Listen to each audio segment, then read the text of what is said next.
Welcome, everybody, to another episode of the I Do Wedding Marketing Podcast. My name is Nina Adio, the host of the podcast and the owner of I Do Wedding Marketing. But I have a very special guest with me today. And if you are in the wedding industry, then somehow, some way, you have crossed paths with Tayler Cusick-Hollman, whether it be her speaking events, speaking at Wedding Summit Series. She's going to be at Wedding MBA as Tailored Media and Design. Perhaps you've seen her at Wedding MBA or other events talking about Source Co., which is one of my favorite places to get really luxury stock photos for wedding pros.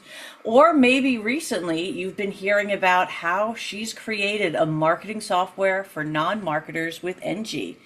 Either way, she has crossed your path, and now finally she's crossing ours on the I Do Wedding Marketing Podcast. Tayler, thank you so much for coming on and being here.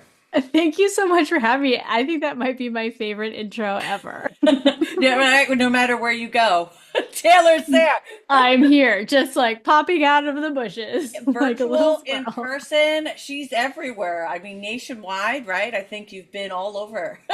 I have. I bopped around a lot this year. So I lived out of my duffel bag, my infamous duffel bag that Megan Ely was continually shocked that I could travel places with just a carry-on, including the one time I went to engage.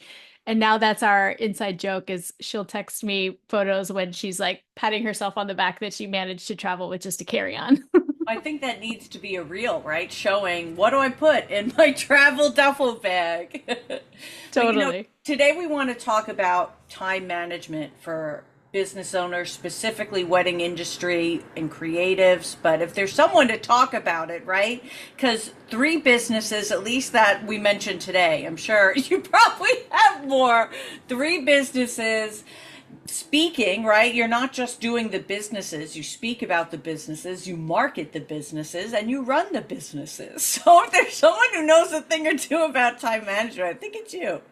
Yeah, I am the epitome of the hat wearer, and I'm not gonna lie, I have the same chaotic life as a lot of people who are listening to this podcast. And yeah, I mean, over the last, 10 years of me being self-employed and having my own businesses, I just sort of landed in a space where I had no other choice than to be as efficient as possible because I say this to a lot of people and they think it's pretty funny because it's true. If you have one business, it's pretty likely that you have like at least half of another one. Like at least you have half of another brand or another revenue stream that doesn't fall under your main business. And when you're in that situation, it's not just a few more tasks that you need to do. It's almost like a hard like copy and paste on an entirely new and additional set of business things that you need to do. And so when that's the case, you can't just dibble dabble in, oh, maybe I'll do this today. Oh, maybe I'll get to it later. Your days have to be really structured in order for you to get through all the things that you need to get through to push your business forward. So I have learned a lot.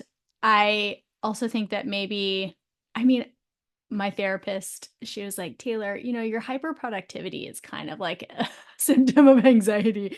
I'm like, oh, I never thought of it that way. But so, if you are anything like me and hyper productive as a way of creating calm in your life, then I think you're also going to really enjoy our chat today. Right. I think I would tell my therapist that could be worse. Like I could be on drugs. Instead, I'm hyper productive. 100%. I am not like drinking copious amounts of Yeah, alcohol every day or I mean, I know that I do kind of dangerous sports, but I'm not like being irresponsible with my body. I just do a lot every single day and can't sit still. I kind of want to ask right away when somebody tells you they're overwhelmed, what's the first thing you want to know about what they're doing? You know, I get that comment or sentiment said to me, toward me, at me all of the time from it doesn't matter what kind of business somebody has. If you own a business, it is extremely likely that you find yourself overwhelmed more often than not. And, the sort of first question that I ask to someone who's saying that to me is exploring, well, how do I want to say this? Kind of like leading questions to help them realize that they've just bit off more than they can chew. Right? I mean, my dad used to always tell us as kids, your eyes are bigger than your stomach. And I know that was in regards to like how much food we were putting on our dinner plates as children, but as business owners, we do that with the amount of things that we think we can accomplish on any given day, throughout 1 week or 1 month. We constantly bite off more than we can chew. And when we do that, it puts us in a place where we start to feel, we start to feel twitchy, we start to feel anxious and overwhelmed and like, oh my God, what am I going to do? And it's not always a conscious choice that we're making, right? I honestly say this to my husband, who's one of my co-founders at Enji, all the time. I say, but the business demands this of me, right? And when I say those things, it's not untrue, right? Like your business does require that you do certain things on a regular cadence, and sometimes there are deadlines to it. But, when you think that that's the end all be all and you don't give yourself some sort of play to, stretch out timelines or just say, not now, I'll do it later, then you're just constantly feeling crushed by all the things you need to do. So that's why I really always want to lead things off with acknowledging that someone who's telling me that they're overwhelmed is likely a very driven person who wants forward progress for themselves, for their business. And that is often tied to that sort of like grabby, oh, I'll do all of these things, and then, puts them in the place where they're overwhelmed. So that's typically the first sort of, you know, Alice in Wonderland journey down a rabbit hole that I like to Yeah. go down when someone says that.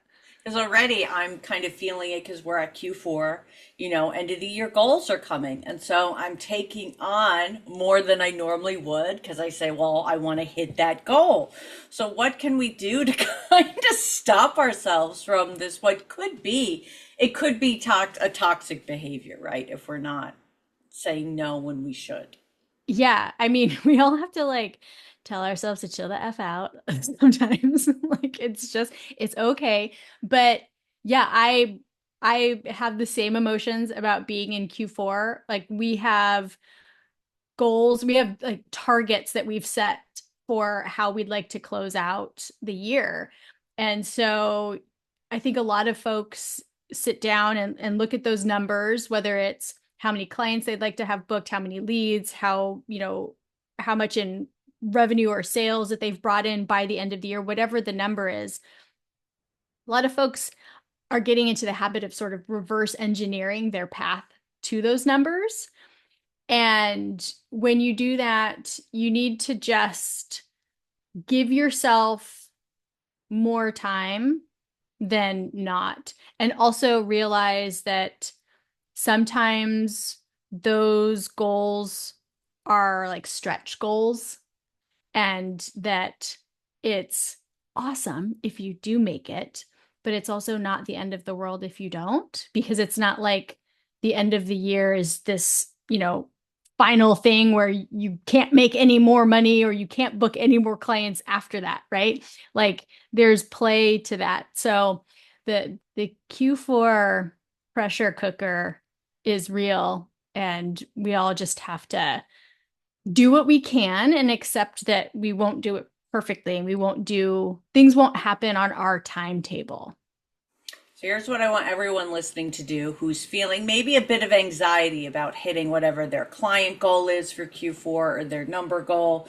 So do what Taylor just said. Have that goal. That's your stretch goal. That's your better goal. And then make one that's your best goal. Your good, your better, your best.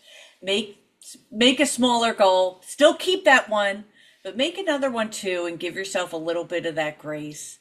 And then let's talk about Taylor, because I know, both of us are marketers or marketeers at like a mouseketeer. Yes, but hey there.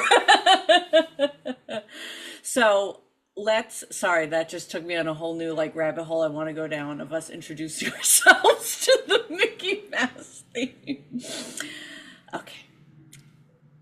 We can hit our goals by marketing, but by marketing in advance, by having a marketing schedule, by devoting smaller chunks of time to marketing. And I know Enji is designed for that. So, can you talk a bit about that? How we can market? Somebody listening today, this is going to come out probably late November.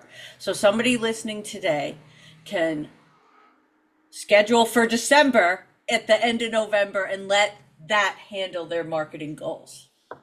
Yeah, one of my new favorite ways of describing the importance of marketing consistently. And that's something that and Nina, I'm sure you're the same. Like you literally have built a business around people's inability to consistently market their business, right? My consulting business was the same.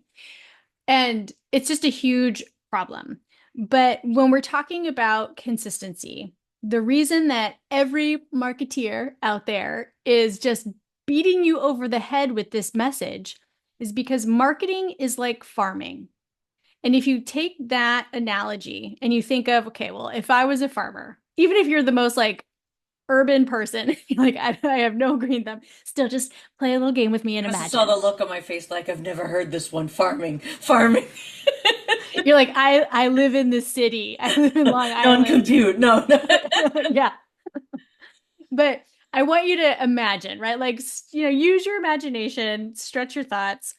But when you think of what a farmer has to do, they have to prep their land, they have to plant their seeds, then they have to take care of those seeds for a pretty long time. And also, they have to take care of those seeds through a lot of hardship, right? The weather can be very unpredictable. You can be fighting animals that are trying to eat all of your things and bugs and all this stuff. And you have to put all of this consistent effort and give your plants consistent attention and care in order to have something to harvest in the end. And your marketing is the exact same thing, right? You are planting the seeds of future sales now, and you have to take care of them, right? Even when shit is so hard and you're like, Taylor, but oh my God, life is lifing. Yes, you can take a break because if life lifes, I don't want you to be self-destructive. But that's why grit and resilience and determination are such important characteristics of being an entrepreneur, being a wedding professional, being someone who owns a business. Because if you can't take care of your marketing over time, you won't have a lead to sell into a booked client. And then what was all of this for, right? Like, I mean, there are some people who get to like just work for fun, but most of us have to work to pay some bills. And so, barring that you are one of the people who gets to work for fun, and good on you if you are, I really want people to, if you take nothing else from this conversation today, just kind of proverbially burn it across the front of your brain that marketing is like farming. So let's say somebody's listening and they're like, I get it. I got to prep my marketing. You know what? They're like, now what? Like, I'm Yes, at the yes, yes, yes. computer. I'm Yes. ready. What do I Yeah. do? Yes. Taylor, thank you for the story time, but Yeah. please let's get into brass tacks. It's totally 100%. I love brass tacks. So that's a fantastic follow-up question. So when you are looking at, let's just take booking season as an example, because, we are days away from engagement season starting at the time that we're recording this. And for every wedding professional, you know, there's stuff in the water during engagement season that makes y'all go like, oh my God, I need to do my marketing now. So it's a great example. But when we look at engagement season, which, typically starts around Thanksgiving, give or take, a little bit, and then runs through Valentine's Day, your business isn't just like automatically ready to do the marketing that it needs to do start Thanksgiving, right? So there are all of these tasks and audits and things to create beforehand that if you do that, you'll really be setting yourself up for success through booking season. So, a couple examples would be going through and auditing your website now to make sure that your packages are what you want them to be, that you've updated your pricing, that your forms and buttons and links all work across your website, right? That your website is functional and that it's also saying what it needs to say. Yeah, get rid of And 2024 on there, oh update your yeah, all years. the things, all the Yeah. things. So, prepping your website is a great example. And then also, spilling into some of the assets that you use to have consultations during the booking process, right? Like if you have information or pricing PDFs, like are those up to date? Right. And then getting into the space where you're a super great and super smart hire is what am I going to do to stay super top of mind during engagement season and put my business in front of people on a regular basis? For most wedding professionals, that is being super active on social media. So, what is it that you're going to be posting over the next few months? And you don't have to come up with the entire plan right now, but at least have giving yourself some runway as, we're in that prep phase of booking season is how then when the questions start getting popped, you are ready to hit the ground running because you're not like, oh, I haven't my inquiry form is broken and I didn't know it. And then you're one of those people who's posting stories on Instagram saying that your inquiry form has been broken. I mean, we've all seen them. So that's those are just a few sort of brass tacks examples of what you can do right now to start prepping yourself for the marketing season moving forward. Fantastic. This is so fun. Taylor and I are doing this normally when I do a podcast interview. I have questions lined out and they're prep, but we just came on to have fun and chat. And I'm kind of really loving it, especially with engagement season just coming right now. So I know you're also, like me, a fan of AI. And what are some do's and don'ts that people, because I know people think, oh, you can just write your captions with AI. It's going to be easy. It's going to save you time. It's not going to help you if you don't do it right. So, what tips do you have for that? Yes, artificial intelligence is one of the most fantastic new tools that we have because it's just an accelerant, right? It makes doing things go way faster. And so it's this really great tool that people should explore using because it is not a trend. It's something that's here to stay. And as time goes on, more and more people are going to start adopting it and using it. And if you choose to not, then if all those people are using tools that make them do things faster and you don't, then you're quite literally just going to get left behind. So I'm going to scare you a little bit into at least trying something that has AI in it to, expedite one part of, the 1700 facets of your business that you have to keep, moving forward. But when it comes to what you need to do and what you shouldn't do, the first thing is you need to learn how to write good prompts because it's very simple. If you give any sort of AI a trash prompt, then it's going to give you trash at the output. And so we as, human operators of this new tool, we need to understand how to effectively ask it to do something that's actually worthwhile for us. So, there's some core things that you need to be able to communicate. Like you need to tell the AI what its role is, what its goal is, and that's you're a helpful AI marketing assistant, right? Like that kind of thing. But you also need to give it context and additional details to help it understand, like, okay, well, this is the sort of space that I'm asking you to do something in, and then tell it what do you want it to actually produce, right? Do you want it to produce a blog post? Do you want it to produce a bulleted list? Like, what is it? And so that's a very simplistic overview of how to write a good prompt, but I really encourage people to practice this new skill so that you become, efficient with it over time. But, in terms of what a few things that I really encourage people to do with it and what I don't want you to do. We'll start with the don't want you to do things. I don't want you to just copy and paste whatever the hell an AI produced for you because the the data set of artificial intelligence, I just want you to think of it as the internet is its data set. And when you think about the internet, it's great and it's also the worst.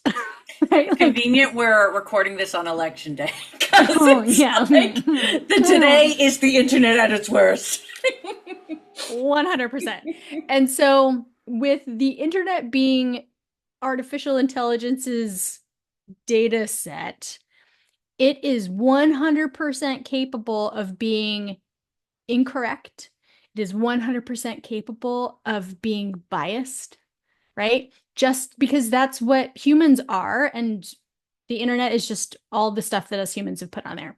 So it's super, super important that you always review the content that any sort of artificial intelligence produced for you, and you make sure that it is factually correct, and you make sure that it's not biased and like just spitting out like just junk trash. So you definitely never want to do that. And it's, if you want to Google the term AI hallucinations, then you can go down that rabbit hole on your own. But it's basically the term that we've started using to describe how humans just trust that the AI was correct. And it's like super not the case. So, but when it comes to something super, super helpful that you can do, one of the things that I have yet to meet a business owner who is like, I don't want my marketing to get any better. I'm cool with where it is right now. Everyone's like, how do I get people to understand my value? How do I connect with people better? Right? All of these sort of intangible things. And one of the most basic functions of marketing is for us to meet people where they're at. But because wedding professionals are service-based businesses, you're extra pressed for time. And so you're not having a lot of conversations with your leads and your, past clients to really dig into like the psychology aspect of why they inquired with you, why they booked with you.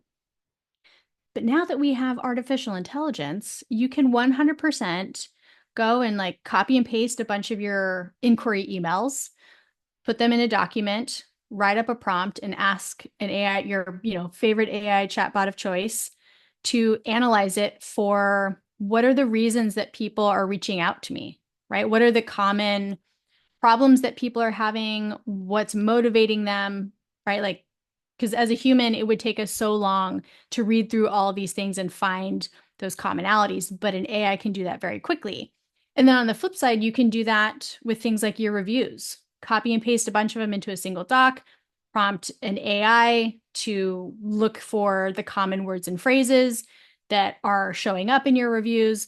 And then on both sides, you can take, well, on one side, you can take what you've learned about what's motivating people to reach out to you in particular.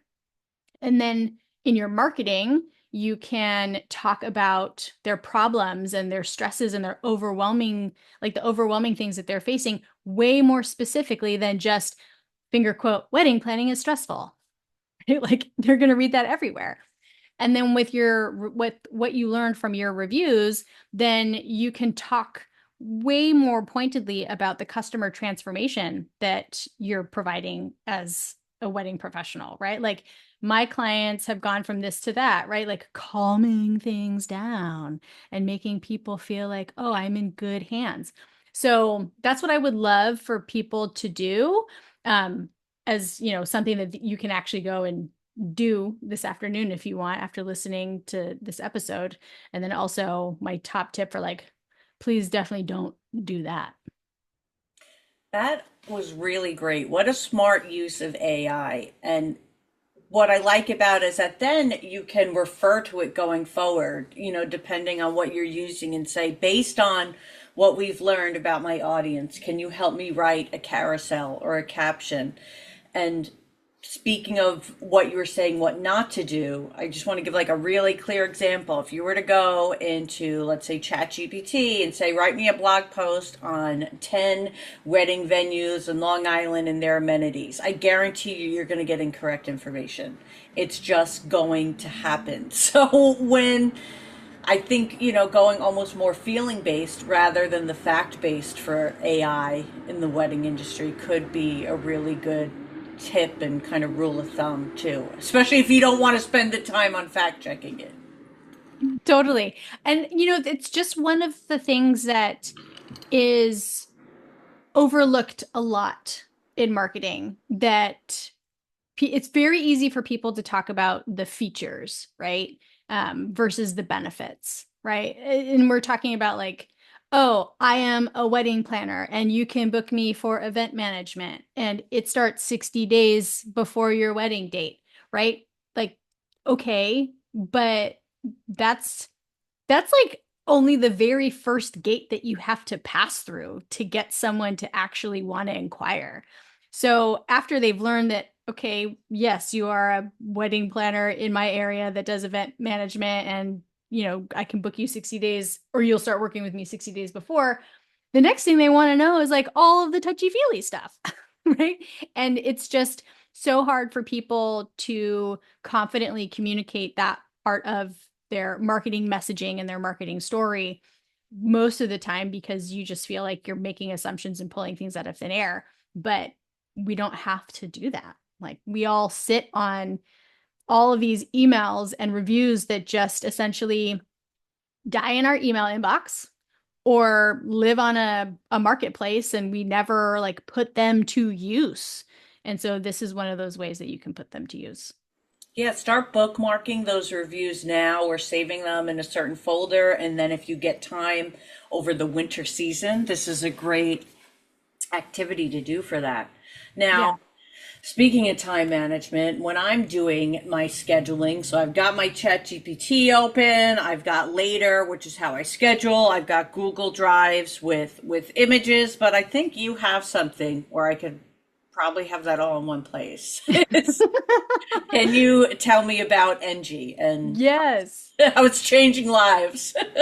You know, that is one of the like core reasons that we're building a platform and not just a single tool, right? Like a social media scheduler is a great single tool, but it really only has the ability to do a very limited scope of things. And for folks who have to do their own marketing and are not marketing experts, needing to do your marketing across, 5 or 6 different tabs makes it even more confusing for people. And just like needing to context switch a lot for some folks is really challenging. And so what we have built is very much inspired by the fact that my consulting clients used to hire me to create marketing strategies for them. And I would spend days sitting here at my desk, staring at my wall, and coming up with the most robust and wordy as shit marketing strategies for them, but then beautifully designing them into a 20-page PDF. And they would love them, but they would do nothing with them because it wasn't actionable. And so, what we've built is a software that is founded in the concept of you need a marketing strategy, right? You need to define the lane that you're working in. And then you need the tools to actually do the marketing strategy without having to go somewhere else. Because when you have that, you actually can start to understand the marketing machine that we all need to have as business owners. And so, in the world of weddings and creative businesses, like pretty much everybody is using social media as a marketing channel. And so, a few of the tools that we've built, we have a social media scheduler, we have an AI copywriter, and both of those things are integrated with our marketing calendar. So within one place, you can see your, your content schedule or your marketing routine. And then you can, in the same tab without having to go anywhere else, start scheduling your content to go and auto post on the days that you want it to. So it is really helpful for creating a routine of this is what I'm going to do and when, and lather, rinse, repeating on that. And then actually getting those things done. I'm just getting excited to dive in. I'm already like thinking like, so how long is I know you have a free trial for it. How long is the trial? Yeah, so it's 14 days. So you can get in there and for 2 weeks, like create your marketing strategy. That takes 5 minutes. Then go connect to your accounts and, start scheduling content. And, the only thing that I think we are changing this. I don't think we're really limiting the AI usage anymore. I mean, because it costs us money every time we run, like I'm getting super nerdy and jargony. Like every time we run a job, calling the AI servers, like it costs us money to do that. And so we used to, I'll have to double check and we'll put it in the show notes whether or not Tayler was right about this is part of her own business. Um, but yeah, we used to limit it to like you could use it 3 times to try it out, but I think we're getting rid of that because we've recently made some really fun updates. So now you can use the AI copywriter to draft your post, but then you can also use it to help edit it, right? Like make changes, make it shorter, make it sound more. So it takes more, again, super nerdy and in the weeds. But if you guys are curious about what it's like to run a tech startup, Yeah. there's your tiny taste of it. And then once you're past the trial, the AI is unlimited. It's not like unlimited. You couldn't go and write a Moby Dick like size novel, Yeah. but it is you have enough credits to write like 10 blog posts and 60 social media Oh, captions, so right? Like yeah. Please, if an I'm above obnoxious. that, stop me. Yeah, I don't exactly. want to do more than 60. It's Exactly. too Like much. it's enough to cover a pretty obnoxious amount of content in a 30-day period. Yeah. And then every month it just re-ups. But there's no limit on how many pieces of or how many posts you can schedule per month with our social media scheduler. Like you could go buck wild with it and you could schedule way in advance. But one of the other really great things about Enji is the fact that, you know, and it's tied to this time management piece because going back to the fact that a lot of folks bite off more than they can chew, it's it's very related to the fact that a lot of business owners don't know which parts of their marketing are the most impactful on their business. And so we've made it really easy for people to track their marketing metrics so that you can start to answer the question like, is my marketing working? And then over time, you can start to kill your darlings sometimes. I mean, I recently had to kill some darlings because the numbers don't lie. They're really brutally honest. But when you have numbers, then you just know like this isn't worth my time. And that helps you dial things down to and get closer to the point where your marketing routine and your marketing strategy really fits the amount of time that you have to work on marketing versus trying to cram all of this extra stuff into what's probably a couple hours a week for the folks who are doing their own marketing. So, that's the other piece of this whole time management conversation with marketing that I don't think people talk about enough. It's like, okay, well, I could do all of these things, but I can't, right? Like I'm one human. And as time passes, I need to get better and more refined with what I'm doing on the marketing side. And so the numbers are really the key to unlocking that. Fantastic. What's your favorite feature of Enji? Ooh, well, my favorite one, I guess, would be the one that is keeping me in check. And that would be the campaign tool because, there's the overall marketing strategy that defines what are you going to do on a regular basis. But then there are all these little pushes that, we do, right? Where we do a collaboration or we go to an event or, we invest in something that is only going to happen for a certain period of time. And so we have been doing a lot of collaborations and events, and that means like so many balls are in the air. Like I am talking to no fewer than like a dozen people all of the time that all need, it's not like one event, right? It's like I've had months where I have 4 events in the same month as a one-person marketing department, and they all have different tasks. I'm traveling for them. And so the campaign tool has kept my to-do list super organized, but then also in an effort to know like, hey, in the future, is this worth the energy next time? We track targets and what we're actually getting from it and then how much money we're spending because those are the numbers that you need to know what your ROI was on the campaign. And so the campaign tool is currently my favorite because it has